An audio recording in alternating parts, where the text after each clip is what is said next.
Hey, what's going on, guys? It is Saturday. We're halfway through the month of May already. Who knew it? We got summer on the way. Baseball is rolling. NBA playoffs are coming. The sky is blue up. Well, okay, blue might be a bit of a stretch up here in the upper Midwest, but you guys know what I'm saying. It's a great day to think positively and get after this MLB DFS slate because after talking it through with you, my friend, I like this one a lot.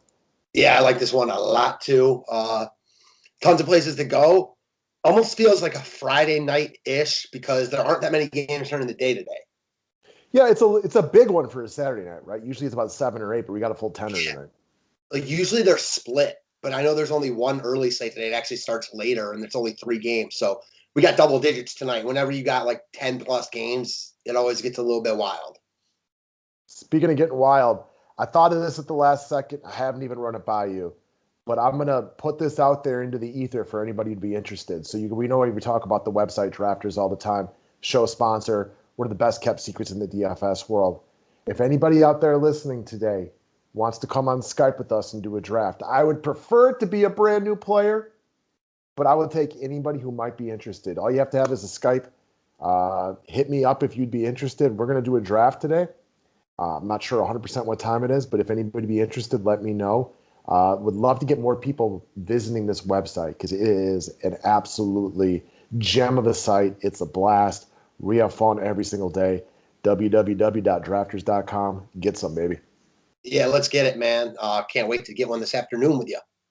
All right, guys. Weekly and monthly memberships available through the website. It's maybe the best day of the year to buy a monthly membership. You want to know why?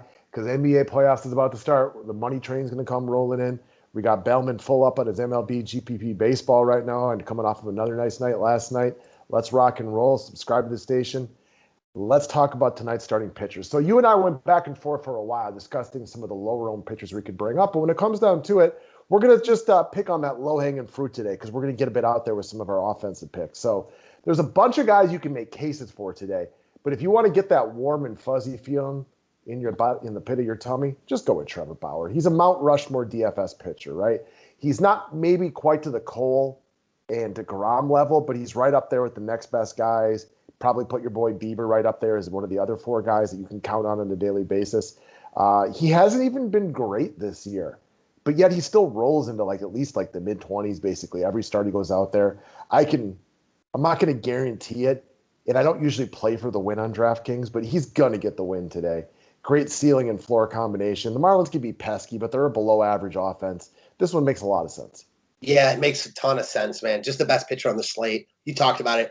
He might not be quite as dominant as DeGrom, Cole, but he's right there. I mean, those are like the only two guys you could really say that he's not maybe on par with. But on any given day, any given week, like he's right there with those guys. And we could be talking about another guy saying he's not quite on Bauer's level. So, I mean, when he's going well, he's right up there as the top DFS pitcher in all of baseball, certainly on this slate. I haven't in the past loved spending big money on starters against Miami. They also strike out more now than they used to. I mean, you mentioned it. No other pitcher on the slate is going to give you nearly the warm and fuzzies that Bauer does. I think you just plug him in and move along. I struggle to see Bauer being the reason y'all lose money tonight. You know what I mean? Like he might not be great, but like he's gonna get you 15 points probably at the minimum, but has like legit upside for 35. There's not a lot of other pitchers that own his upside, right? The Garrett Coles and the DeGrom, sure. Bieber, perhaps, but after that, there's just not many guys. Yeah, not at all. All right, let's move over to offense for the day. Let's talk about, let's double up where we went yesterday and talk about the rookie, the kid from the Seattle Mariners. Huge night last night. I'll start by saying appreciate all the DMs and comments thanking us for bringing him up yesterday. Great call by you. I know you were all over him. He was a beast with 30 points yesterday at 2K. So he went from yesterday, I think I said I had him at 15%, you had him at 12, so in the mid-teens range. He's going to be monster chalk today by comparison. So it's a cash lock. He's got big-time speed and power, 2K leadoff guy, makes all the sense in the world. However, let's discuss the idea of the GPP fade right here. And what it comes down to is just the fact that, like yesterday, again, anywhere from 10 to 15%. Like today, what's his ownership in GPP is 40, maybe 50, maybe 60. I mean, okay, maybe 70. So baseball players have bad days all the time. all the time. The best players in the world, Mike Trout, greatest players we've ever seen, Barry Bonds. They have bad days all the time. Just because he was great yesterday does not mean he'll be great today. So while I say he's a cash lock of cash locks, and I got no problem running him in GPPs, I think it makes for a really intriguing fade just because there's so many good outfielders in play today in ways that you can be different. It's not crazy at all that if he replicates his first game where he went 0 for 4. So I like the idea of the GPP fade here. However, you know what the right answer probably is? He probably gets like 7 or 8 points today, and you can win with or without him. Value in any DFS sport is always, we always like value, of course, because it comes down to pricing and, when you can get guys underpriced like Kalenic is. That said, value in MLB isn't like it is in the NBA, where like you have to lock those guys in because they're going to be getting good run and they're basically going to get you, whatever it is, 8x value, 9x, 10x, whatever it is. Baseball's just a completely different sport. So while Kalenic no doubt helps you make a lineup, and he's way too cheap for who he is. I mean, he's much more of a 4K hitter than a 2K hitter. There's so many other good outfielders on the slate, like you mentioned. Kalenic could have a good day. He could have 10, 12, 15 DK points. But if you have 3 outfielders that get you 25 plus, it doesn't matter what Kalenic did at, high ownership, even though he was very cheap. So listen, I'm a fan, probably the top hitting prospect in all of baseball. Didn't even realize he was from Wisconsin. I was telling you yesterday, widely considered like one of, if not the best prospect to come out of Wisconsin. This kid's legit. He's got power for days, speed for days. If you saw both his doubles, they were hustle doubles. I mean, he flew into second. So on paper, he's probably the top bat on the slate. But in tournaments, I'm with you. Like, you don't have to lock him in because there's so many other good outfield plays. Man, you can grab a red hot Mike Trout against a weak pitcher, and he ends those days with 5 points all the time, right? Like nothing in baseball is anything close to a guarantee. You see guys robbed of hits. There's just so many ways that he doesn't produce today, even though on paper it makes all the sense in the world.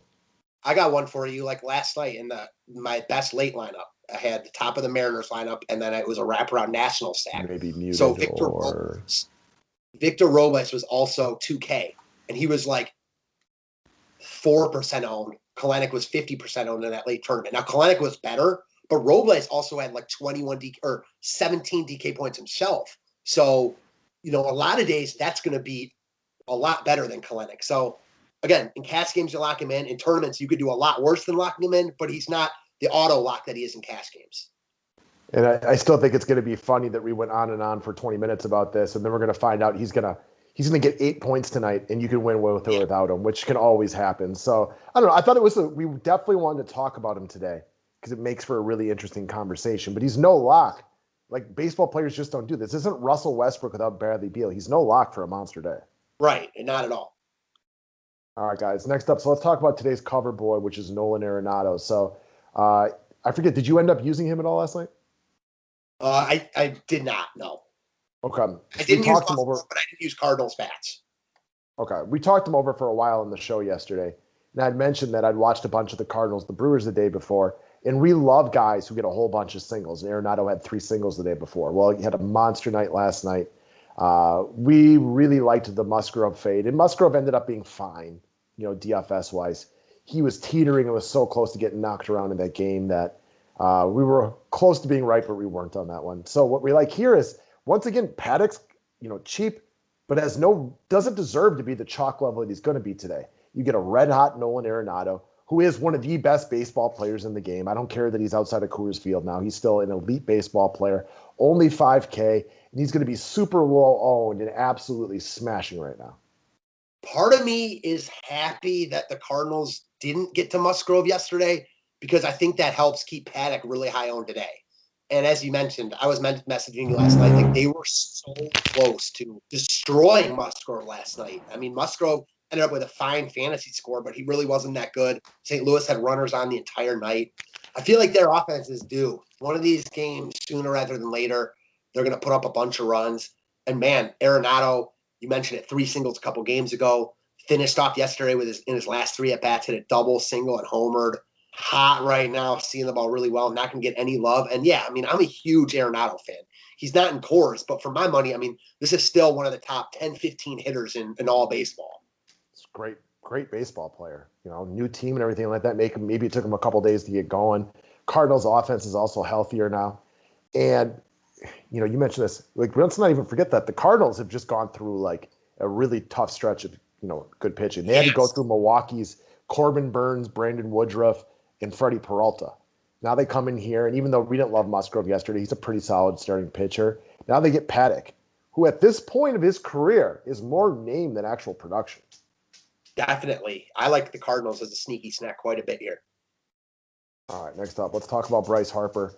I like this play a lot today. So I think Harper works in all formats. And what I mean by that is he has the likelihood of producing today for a cash game consistent play, but also like he's not like over the top owned. I firmly expect Bryce Harper for a team that's going to be popular because of his price tag and the fact it's lefty on lefty.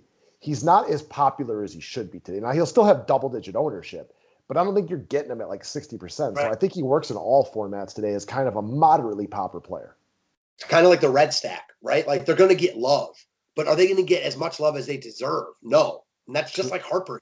I mean, crushed a lefty last night, is on fire right now. We know that when Bryce Harper gets locked in like this, he's a top 5 hitter in baseball. I mean, there's very few guys that are better than him when he's seeing the ball like this. Again, he's going to be owned, but he's not going to get as much love as he deserves because it's a lefty-on-lefty matchup, which frankly means nothing to me. He crushes lefties. K is not going to be in the game that long. I mean, I love Harper here. Yeah, I'm a big Harper fan today. So you guys know I'm also like the Bryce Harper hater. And he's now a guy who's gone from massively overrated to slightly underappreciated because people finally caught wise to the fact that like he doesn't deserve to be in the conversation with Mike Trout. And that's fine because who does, right? Like Barry Bonds, Ted Williams. Like there aren't a lot of people that deserve to be in the conversation with Mike Trout. But he's been good, most of last year. He's having a really good season so far. And he might be as streaky as anybody that we know because when he is locked in like this, like top 5 baseball player, he's as good as they come. He's as good as Mike Trout when he's on this kind of a group. He just doesn't consistently stay like this. He has seen the ball really, really, really well right now. And he may not, hit double home runs tonight because they may not pitch to him. But like at least then you get like the floor plays where you walk several times. The time that like there's guys on, they have to pitch to him. He laces a double down the line or something like that. Like I feel very confident in saying I expect double-digit points from him today. Amen. All right, next up. So DJ LeMahieu to us today is yesterday's Nolan Arenado in the sense that like we're bringing him up because there's buying signs. I'm not guaranteeing that either of us get to him a ton, but I do want to find a way to finagle him into my lineup. So the difficulty here is, one, the price tag is insane.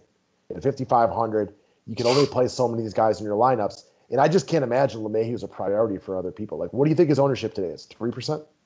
Yeah, very low. Again, he's hard to get to as a one-off because he doesn't have a ton of power, but hitting leadoff for a Yankee stack that I have quite a bit of interest in. I like him a lot here. We know that this guy's a fantasy monster when he's hitting well. And after 2, buying sign singles yesterday, I think he's in a great spot here against a guy in Lopez who's bound to get blown up sooner rather than later. I like the whole Yankee stack, and LeMahieu is just kind of the cog in the machine that stirs the drink there. I like him a lot here. And as you mentioned, he's not going to get much love at all. And after buying signs yesterday, again, he's high on my short list. I would not be flabbergasted if he was only 1% owned tonight. Me neither. So that usually means he's a bad play if you're playing NFL or NBA. But in baseball, like DJ LeMahieu, while not having a great season so far, we're not that far into the season. This guy was like an MVP candidate in back-to-back years. He's a hitter, man. Like, and yes, he's not Stanton, he's not Judge as far as power, but I believe he knocked 20 bombs the year before last. And he's got enough power to be viable right there. Yeah, he's not going to steal a ton of bases either, but he does run every once in a while. He's now hitting right in front of the red-hot Aaron Judge, so they're probably going to pitch to him. Very intriguing, really low-owned player today. For sure. All agreed with you all the way around. So, okay. It's going to be a fun one tonight. We got some really nice chalky places to go to. We also got some really nice low-owned players. So a lot of times when we talk about, using these low-owned guys, it's because we don't love the chalk. The problem is today I actually do like the chalk. I also really like the low-owned players that we've talked about. How do you want to marry the two together? That's always a little bit of the question. Yes, sir. A lot of good plays tonight. No doubt about it. All right, y'all. Click that thumbs up button. Buy those monthly memberships. We will see you guys maybe later for some drafters. And if not, we will see you tomorrow for NBA and MLB. Thanks, guys.